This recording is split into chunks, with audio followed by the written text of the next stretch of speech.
Episode के start में हम उस फ्लाइंग बोट को देखते हैं जिसकी हालत बहुत ही ज्यादा खराब थी और देखकर ऐसा लग रहा था कि ये कभी भी ब्लास्ट हो सकती है। इसके बाद हम डोलो इमोर्टल डोमेन के बैटल अरीना के सीन को देखते हैं जहां पर बहुत से एंसेस्टर और उनके डिसाइपल्स बैठे हुए थे और वो बातें कर रहे थे कि हमारे डोलो इमोर्टल की रिसोर्सेज दिन ब दिन कम ही होती चली जा रही हैं।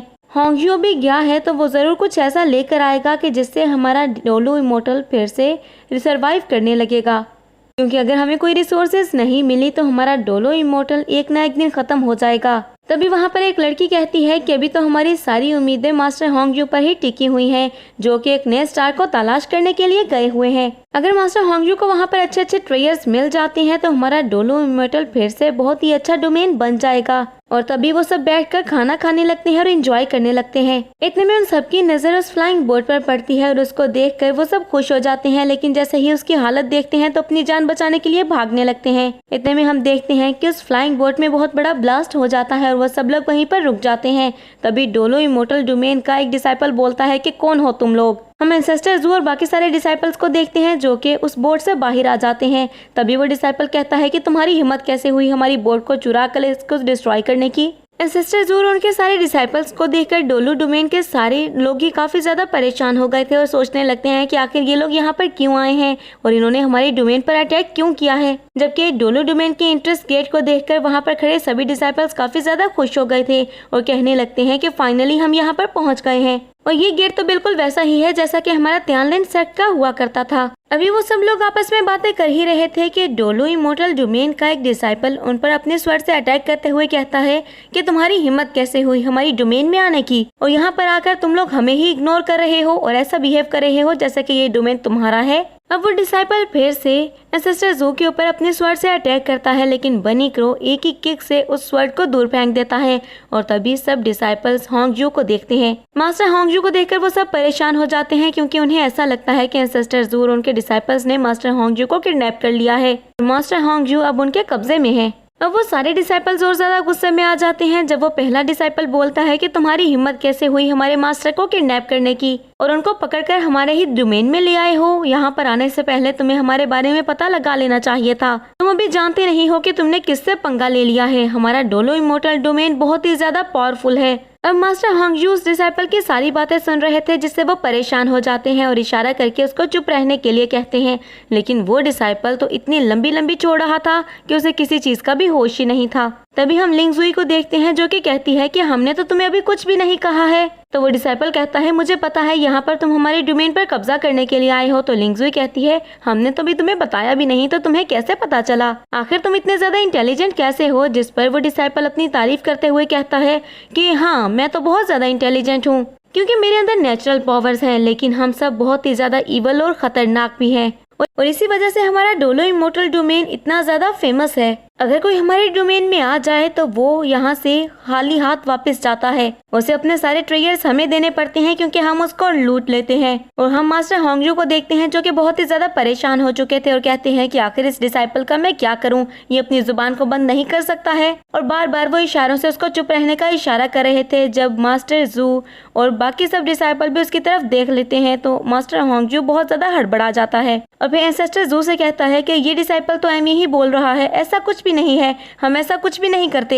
लेकिन वो डिसाइपल अभी भी चुप नहीं किया था। तभी वहाँ पर हम मिर्चू को देखते हैं जो कि आगे बढ़ते हुए एंसेस्टर जू से कहती है कि इसकी बातें सुनते हुए तो ऐसा लग रहा है कि इनका डोमेन बहुत ही ज्यादा अमीर है और इनके पास बहुत ज्यादा ट्रेयर्स हैं। अब ये बात सुनकर वो डिसाइपल कहता है कि हाँ तुम लोग बिल्कुल ठीक समझ रहे हो, लेकिन मास्टर होंगजियो की बर्दाश्त यहीं पर खत्म हो जाती है। तभी वो आगे बढ़ते हुए कहते हैं कि अपनी बकवास बंद करो, कब से इशारे कर रहा हूँ लेकिन तुम्हें समझ ही नहीं आता है। और उसके बाद वो एंसेस्टर जू की तरफ इशारा करते हुए कहते हैं कि ये हैं हमारे नए सेक्ट लीडर, हमारे नए लीडर से मिलो। और ये बात सुनकर तो वहाँ पर खड़े सारे डिसाइपल से शॉक हो जाते हैं। अब डिसाइपल जैसे ही मास्टर होंगजियो की बात सुनता है कि एंसेस्टर जू उनका नया सेक्ट लीडर है तो वो और ज्यादा हंसने लगता है और फिर वो मास्टर होंगजियो से कहता है कि आपका दिमाग खराब हो गया है मास्टर, ये आप कैसे बहकी बहकी बातें किए जा रहे हैं। ये हमारा सेक्ट लीडर कैसे बन सकता है, ये तो हमारा डिसाइपल बनने के भी लायक नहीं है। अब हमारे इतने बुरे दिन आ गए हैं कि इस जैसा कोई इंसान आकर हमारा सेक्ट लीडर बन जाएगा। अगर किसी डोमेन को पता चल गया कि इसको हमने अपना सेक्ट लीडर बनाया है तो हमारी क्या ही इज्जत रह जाएगी। मास्टर आप तो कुछ भी सोचते ही नहीं है। अभी हम दूसरे डिसाइपल को भी देखते हैं जो कि उछलने लगता है पहले डिसाइपल की बातें सुनकर और कहता है, मास्टर मुझे लगता है इन लोगों से डर गए हैं और इनके दबाव में आकर ऐसा कह रहे हैं, लेकिन इनको भी हम सबक सिखा देंगे। अब वो सारे डिसाइपल्स इकट्ठे होते हैं और उसके बाद एंसेस्टर जू और सारे डिसाइपल्स पर अटैक करने के लिए जाते हैं। और एंसेस्टर जू गुस्से से अपने डिसाइपल से कहते हैं कि इनसे फाइट करते हुए एक चीज का ध्यान रखना कि ये सब के सब जिंदा रहने चाहिए, इनमें से कोई भी मरना नहीं चाहिए। और तभी एंसेस्टर जू की बात सुनकर सारे डिसाइपल्स डोलू सेक्ट के सारे डिसाइपल से फाइट करने के लिए चले जाते हैं। और कुछ देर बाद ही हम देखते हैं कि एंसेस्टर जू के सारे डिसाइपल्स ने उन डिसाइपल की हालत खराब कर दी थी और इतने इंजर्ड वो हो चुके थे, मार खा खा करके बहुत ज्यादा फनी भी लग रहे थे। अब उन सारे डिसाइपल्स को वहाँ पर बांध भी दिया गया था, लेकिन उनको अकल अभी भी नहीं आई थी और अभी भी वो जुबान चलाए ही जा रहे थे। अब उन डिसाइपल्स में से एक लड़की बोलती है कि मास्टर आप बिल्कुल भी फिक्र मत करें, हम आपके साथ वफादार थे और हमेशा हम आपके ही डिसाइपल रहेंगे और आपके लिए हम फाइट करेंगे। इन लोगों को हम अपने डोमेन पर कब्जा नहीं करने देंगे। हमें पता है कि आप मजबूर हैं और आप इनसे डर रहे हैं, लेकिन आपको इनसे डरने की कोई जरूरत नहीं है। हमने बाकी डिसाइपल्स को भी बुला लिया है जो कि आकर इनसे फाइट करेंगे। लेकिन मास्टर होंगयू की यहाँ पर बर्दाश्त खत्म हो जाती है और वो गुस्से से चीखते हुए कहते हैं, तुम लोग मेरी बात सुनोगे भी या नहीं? कब से बकवास किए जा रहा हूँ कि चुप कर जाओ, यहाँ पर मरना चाहते हो तुम लोग? तुम्हें अपनी जिंदगी प्यारी नहीं है क्या? और फिर वो एंसेस्टर जू से कहते हैं कि ये सब लोग तो बहुत ही ज्यादा बेकार हैं। ये बेवकूफ लोग तो कुछ भी बोले जा रहे हैं बस आपको डराने के लिए, लेकिन प्लीज इनको एक दफा माफ कर दें और इनको कुछ भी मत बोलिएगा। हम हमेशा आपके साथ वफादार रहेंगे। ये सेक्ट अब से आपका है और आप ही हमारे सेक्ट लीडर हैं। अब एंसेस्टर जू कहते हैं कि मेरे लिए ये सब कुछ काफी नहीं है। तो होंगजू कहता है कि ठीक है, आप हमारे सेक्ट के सारे ट्रेयर्स भी ले लीजिए, इसके अलावा आपको जो चाहिए हम आपको देने के लिए रेडी हैं। तो एंसेस्टर जू कहते हैं कि मुझे पूरा डोलो इमोर्टल सेक्ट चाहिए, पूरा डोलो इमोर्टल डोमेन। होंगजू कहता है कि डोलो इमोर्टल डोमेन में तो 10,000 से भी ज्यादा सेक्ट आते हैं और वो तो बहुत ही ज्यादा पावरफुल हैं, लेकिन आपके पास तो ये थोड़े से ही डिसाइपल्स हैं। इन डिसाइपल्स के साथ आप कैसे इन सारे सेक्ट पर कब्जा कर पाएंगे? अब मास्टर होंगजू कहता है कि आपके पास तो कोई बैक सपोर्ट भी नहीं है। जब एंसेस्टर जू स्माइल करते हुए कहते हैं, ओह तो तुम्हें बैक सपोर्ट चाहिए? तभी वो एक चुटकी बजाते हैं और हम स्पेस में देखते हैं जहाँ पर बहुत ज्यादा ओरा फैलने लगता है और वहाँ पर एक फॉर्मेशन भी बन जाती है। वो ओरा इतना ज्यादा पावरफुल था कि पूरा डोलो मेटल डोमेन ही वहाँ पर हिलने लगता है और ये देखकर किसी को भी समझ में नहीं आ रहा था कि ये सब कुछ क्या है। अब वो सारे डिसाइपल्स खड़े होकर ये देख ही रहे थे जब हम एंसेस्टर जू को देखते हैं जो कि स्टार टेरिटरी की सारी एनर्जी को वहाँ पर बुलवाने लगे थे, जो कि मास्टर यू जियान उनके लिए छोड़कर गए थे। और उस एनर्जी को देखकर तो उन सारे डिसाइपल्स की आंखें फटी की फटी ही रह गई थी। अब वो सब तो बहुत ज्यादा शॉक हो गए थे, जिसके बाद मास्टर होंगजू शॉक होते हुए कहते हैं कि इसका मतलब है कि पूरा स्टार फेरी लैंड ही हमारा बैकर है और हमें अब से पावर देगा। मास्टर होंगजू कहते हैं कि ये ओरा तो बहुत ही ज्यादा पावरफुल है, लेकिन तभी बनी क्रोम मास्टर होंगजू से कहता है कि ये ओरा कुछ भी नहीं है। एंसेस्टर जू के पास स्पिरिचुअल पावर है और उसका तुम मुकाबला नहीं कर सकते हो, और अगर तुम हमारा साथ देने का वादा करते हो और हमारे साथ वफादार रहोगे तो डिवाइन स्पिरिचुअल ओरा तुम्हें भी मिल सकता है, लेकिन तुम्हें हमारा साथ देना होगा और एंसेस्टर जू को यहाँ का सेक्ट लीडर मानना होगा। हम देखते हैं कि हर तरफ खामोशी छा जाती है और वो सब सोचने लगते हैं। अब मास्टर होंगजू घुटने के बल बैठते हुए एंसेस्टर जू से कहता है कि मैं आपसे वादा करता हूँ कि पूरी जिंदगी आपका वफादार रहूंगा और आप जो कहेंगे बिल्कुल वैसा ही करूंगा। अब से आप ही हमारे सेक्ट लीडर हैं। मास्टर होंगजू को देखकर उनके सारे डिसाइपल्स भी पीछे पीछे बैठ जाते हैं। अब एंसेस्टर जू मेंशन के अंदर जाने लगते हैं, लेकिन अंदर जाने से पहले वो डोलो इमोर्टल डोमेन का नाम चेंज कर डियानलिन सेक्ट उसका नाम रख देते हैं, जो कि आने वाले वक्त में बहुत ही ज्यादा पावरफुल सेक्ट बनने वाला था।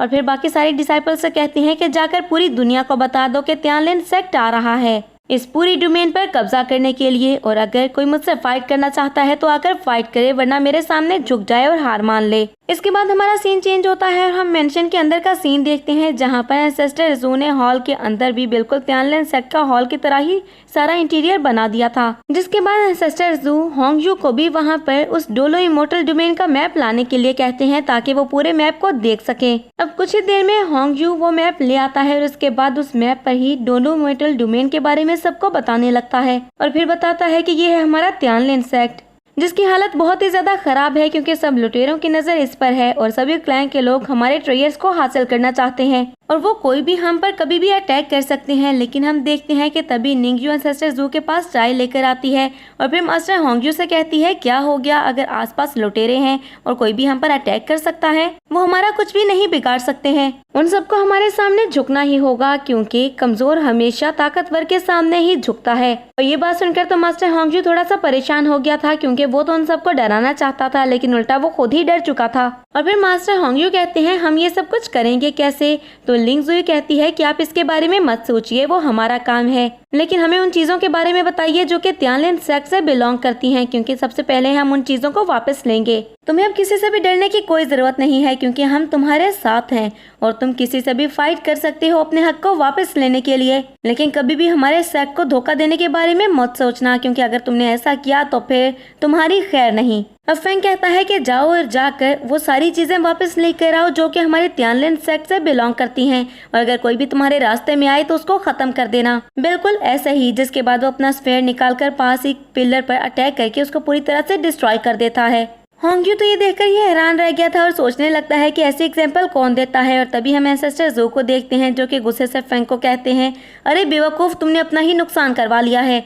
जिस पर फेंग स्माइल करते हुए कहता है कोई बात नहीं एंसेस्टर ज़ू, मैं इसको भी ठीक करवा दूंगा। और फिर एंसेस्टर ज़ू होंगयू से कहते हैं कि मुझे लगता है तुम्हें हमारे सेक्ट के बारे में पता चल चुका होगा। हमें ना तो पैसों से मतलब है और ना ही किसी की ताकत से, हमें सिर्फ किसी का कैरेक्टर और किसी की वफादारी ही अट्रैक्ट करती है। और एंसेस्टर ज़ू की बात सुनकर वहाँ पर होंगयू के साथ साथ बाकी सारे डिसाइपल भी अपना सर झुकाते हुए कहते हैं कि ठीक है मास्टर, हम आपकी बात समझ गए। जिसके बाद लिu ज़ुई सामने आता है, कहता है कि एंसेस्टर ज़ू आपको बिल्कुल भी फिक्र करने की जरूरत नहीं है, मैं सब कुछ संभाल लूंगा। अब उसके बाद हम डिंग ज़ुई को देखते हैं जिसकी नज़र वहाँ पर समंदर पर पड़ती है और कहती है कि यहाँ पर बहुत सारे लेक और समंदर हैं और क्योंकि मैंने पानी के अंदर रहकर ही अपनी प्रैक्टिस की है तो इन एरियाज को मैं संभाल लूंगी। तभी एक और डिसाइपल आगे बढ़ता है और वो एक और टेरिटरी का नाम बताता है और कहता है कि इस जगह को मैं संभाल लूंगा। और फिर एक एक करके सारे डिसाइपल्स आगे आते हैं और अपनी जगह बताने लगते हैं जिसको वो हैंडल करेंगे। जिसके बाद लिंग ज़ुई आगे बढ़ती है और फॉरेस्ट की तरफ इशारा करते हुए कहती है कि यहाँ पर बहुत ही ज्यादा खतरनाक बीस्ट और इंसेक्ट्स हैं।